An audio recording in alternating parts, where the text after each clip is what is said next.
for Torquay. Chris Hargreaves, the captain. If he stays on side, Carlisle checks instead. He's looking for Benyon. Sells. Hello, welcome back to part 2 this week's Gull'S Eye View. We've got a few polls and just a bit more chat for you. Tom, take us away. Still don't have a jingle. No. What about Kelly's Corner? Do you like that? Kelly's Corner. Oh, Kelly's Kelly's Corner. Love ice cream. Do we like that? That'll work. Kelly's Corner. Welcome to my corner, everybody. Yes. Not so much a question this week. After the 2-2 draw yesterday, are we still winning the league, getting promoted, bound for mid-table mediocrity, or in a relegation battle? Yeah. Sorry, I don't ruin the whole point of this episode. You carry on. Ignoring Sam. Yeah. So we had 230 votes on Twitter. Thank you to everyone who interacted again. Give us stuff to talk about. Almost 51% still think we're going to win the league. 23% said we're getting promoted. Just under 21% said mid-table, and almost 5% saying a relegation battle. I want to invite those 5% on. We'll have a great chat. They sound like fun.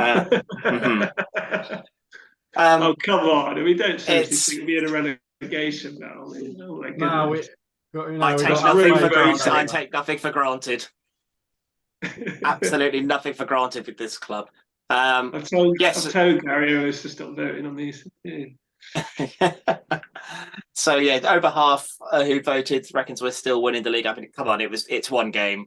You can't even. You got to go follow the Gary Johnson method. You can't judge yourself until you've played 10 games. Yeah, I went well last season. To be fair, we judged ourselves that we were terrible last season, and we proved. Well, that was the Gary Johnson method last season. Yeah. So it was. Yeah. So we're fine. Yeah. I mean, one game's not going to define a season, especially at the beginning. At least in my opinion, anyway. So a couple of comments on this. Rachel says she's not panicking, but the remit after last season's utter disaster with a manager very lucky to still be here is set to make a strong start to the season. Not with too many performances like that, we won't, but still see a squad with weaknesses in the same areas to last season. Dan, Talkie Man, says we're still winning the league. Pete Milford says, I think we'll be close to the top, but whether we have the focus and organisation to finish top, he can't judge that yet. Alan says, with 2 key players out yesterday, we'll give them the benefit of the doubt. But Dover in the first 20 minutes were totally outplayed, and then we allowed them to get back into it. Take a risk, Gary Johnson was shouting, but obviously on the field, some players could see what the back 3 were doing and didn't. And that's it. And I must say, I agree with Alan's statement. Out of all those, I think, the first 20 minutes, we were absolutely on top, could have scored more, and then we just let our standards slip. And gave Dover a way back into the game and never really got back into it. So, but it's a point more than some other promotion rivals that we expect to be up there. So, no panicking just yet. Is it a good thing to temper expectations a little bit? Maybe it'll help sort of think, well, it's not going to be that easy. Had we won 3 or 4 yesterday, all right, we're going to be unbeaten this season. That'll be it. Maybe a draw was a kick up the bum for the players to say, right, this is how hard we need to work in this division. This isn't going to be a rollover. You got to turn up, roll your sleeves up, take it seriously. 1 minute to last, haven't you? So yeah. I think time will tell on that. Won't it? So. I think you still got to think that we are pretty much everybody's favourites to win the league this season, and that's added pressure on us to do well. And I'm sure Gary will know deep down you can't have too many performances like that. But again, it's one game. It's the first game of the season, a tricky place to go to. And despite having a 2-goal lead, again, on another day with the chances we created, we probably should have won that, but didn't. So how did McGavin do yesterday, Tom? He didn't score, as you reminded me. Yes. Whoever was on the Talkie Talk Twitter yesterday, yeah. Did he make a difference in midfield, or did he look slow like usual? What was the feel? I'll give him credit. I mean, he helped set up the second goal really well, and he did have some sharp passes at the beginning. But as soon as Dover kind of got into the game, it was very slow from not just from him, but did he play deep in front of the defenders, or was he? I think he started out kind of in that position, and then he kind of, whenever we were coming forward, he was a bit further up. But I don't know, just every time the ball got to him, it just kind of slowed things down. And I really don't want to feel like I'm picking on the guy, but I just think we can do better in that position. I really do. He doesn't seem like anybody, like somebody who's got defensive instincts to me. So I don't really, I can see Gary thinks he could be a playmaker, start off attacks, that kind of thing. But you've got to do your fair share of defensive duties. But I remember first seeing him pre-season last year, and he was getting into the box quite a lot. And I expected to see that a lot last season. It didn't really happen. And they really need to define what role. You've got to question coaching here because there's ability, but he's not improved at all since we got him. And I just don't know if he knows where his best position is. He just seems to have lost confidence, if anything. I don't know. I despair on that a little bit.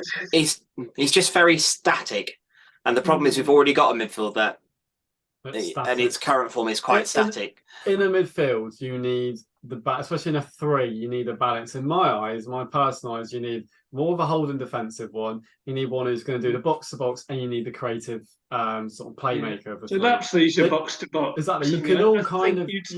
You can all kind of put Hall in front of the defence, or you play 2 and they're like a number 10, so to speak. Yeah. And the problem is you've got 3 midfielders who are kind of a bit similar in that sense, really. McGavin's not different enough. You need someone who was like Omani Little, who would create things, and I think that's what that midfield lacks, really. Like we've already got the kind of Asa will read the game and will come into the box at the right moment. It will spray the ball around. You've already got Lapsley in the box-to-box, sort of bringing the energy, sometimes protecting the fence. What is McGavin?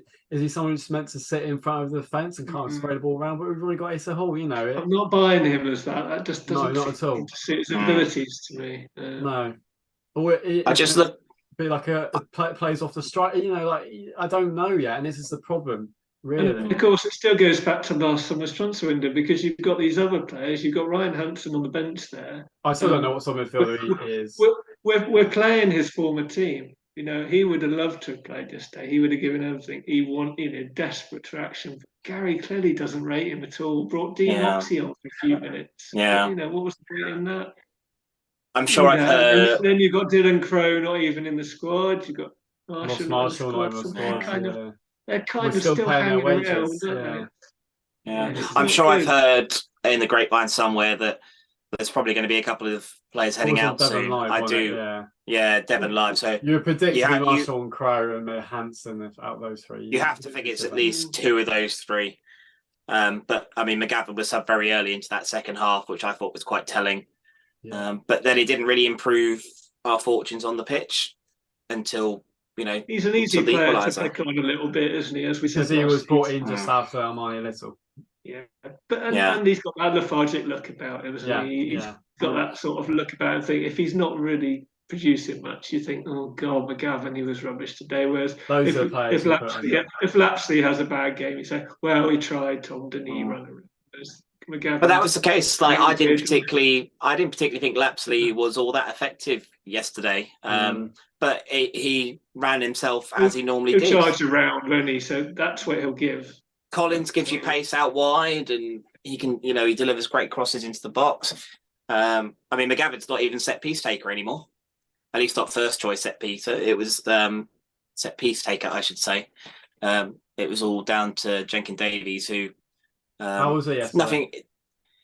He gave a good account, but unfortunately, set pieces weren't very good. McGavin actually takes a good set piece, so you've taken McGavin off what is probably his best ability, and put him out. He doesn't see it. Again, I don't quite get that thinking from Gary. It's they've worked on it in training, haven't they? But it didn't sound like it worked yesterday. How was the Ash and Jarvis partnership, by the way?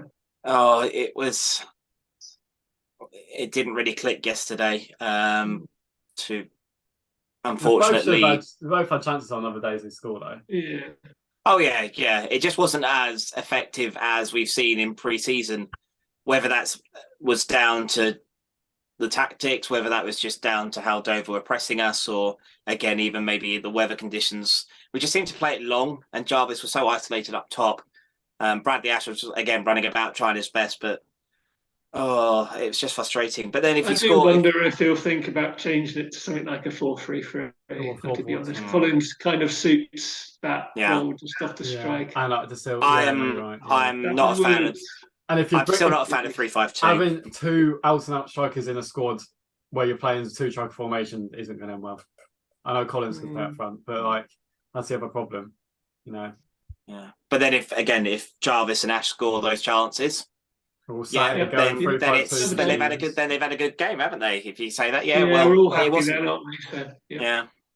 One of those on another day they'll score an absolute hatful against someone, and it'll all be good. Dover would have been more council don't save those chances. So in the end, we've got to take those chances though. We've got to take those chances, and we've got to be stronger. You can't be conceding goals like that second goal. That was just embarrassing. It's like Playboy. It was like playground stuff. But again, it goes back to those players that were missing who would normally be in that first team. You know, Stobbs, Dawson. Dawson's such a huge Marshall. I just do think we need to sign another defender. If Marshall's not been used at all, then we need to sign another defender 100%. It's been a thing for a few years now, so I keep saying it, don't we? We just need that experienced head. Just get someone else. You can just rely on the back. You can put him in and say, "I know him. That's the job he'll do. He's nothing fancy." Yeah.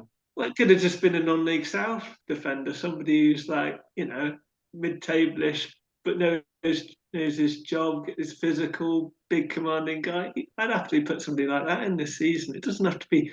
It doesn't have to be Nico Lawrence, does it? No. It can just be somebody who's big, strong, commanding. We've talked about it, but I don't know. I mean, Tomlinson's got his chance, and so we'll see how he goes. Two very strong, experienced lads next to him. Donald should be good enough, but should you have Crash and Tomlinson at this early stage? I'm not too sure, to be honest with you.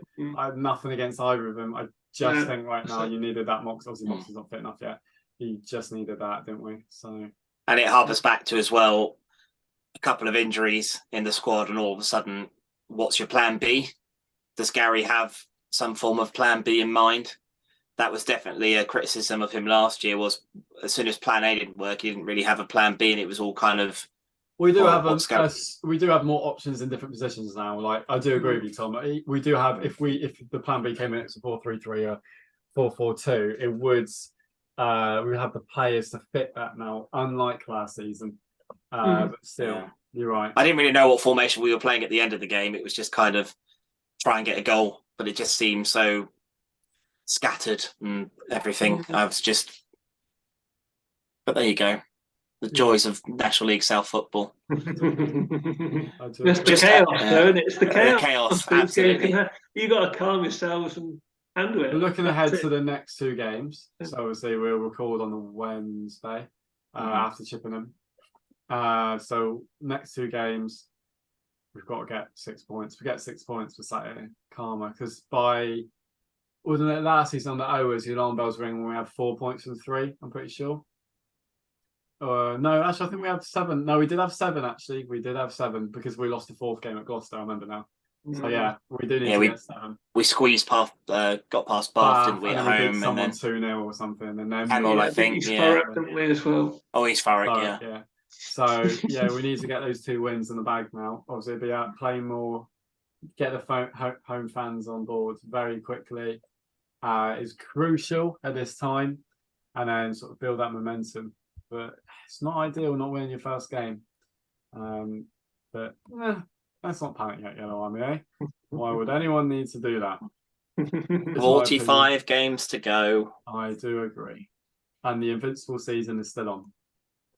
Yes. That's what I take from it all. What is it, 136 points we could get now? Nice to you to temper expectations against them. Yes. But I think things will be easier for us at Playmore a little bit because they're on home turf. Nice pitch. I think we'll have the crowd behind us. I just feel like we've got complacent. We should be able to play better. We do need to get the psychology sorted this season. We're a more than good enough team But it was like, oh, this is all going to be easy. We'll be 4 or 5-0 up for and then it was kind of like, oh, where do we go? And then maybe last season the issues were creeping in. So the psychology really needs to get sorted there, doesn't it? But apart what from do we I reckon? don't know if we had enough leaders on the pitch yesterday. With Moxie on the bench, Dawson missing. Like we missed You Dawson. missed So those type of characters. yeah, no, and absolutely comedy. But there we are. I think for me, that basically wraps us up. Not the episode we thought. Anything else want to add? Are we Score going to predict Predictions. the games after such a successful start? Go on, then. I've got to stick to these now, haven't we? Right, you go first, Tom. First game, what are we going for? Are we doing both games, are we? Worthing, I'll say 2-1.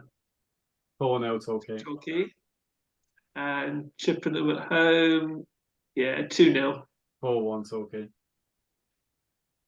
Asking. I think we'll beat Worthing 3-1. And I think we'll beat Chippenham 3-1.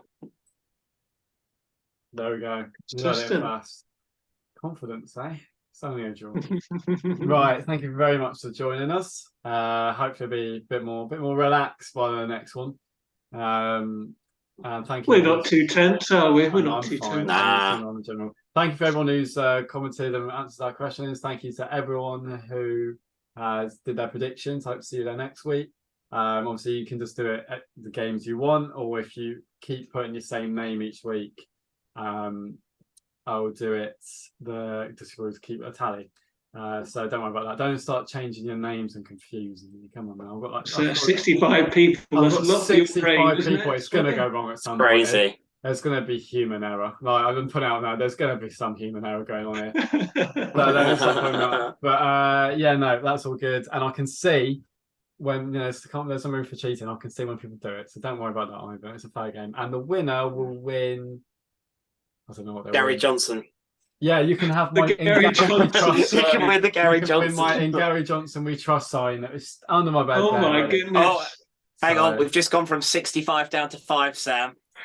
It's going to be match fixing now. So well done. You can have that delivered to you by me. So actually, no, I don't want to lose it. I better win. Really?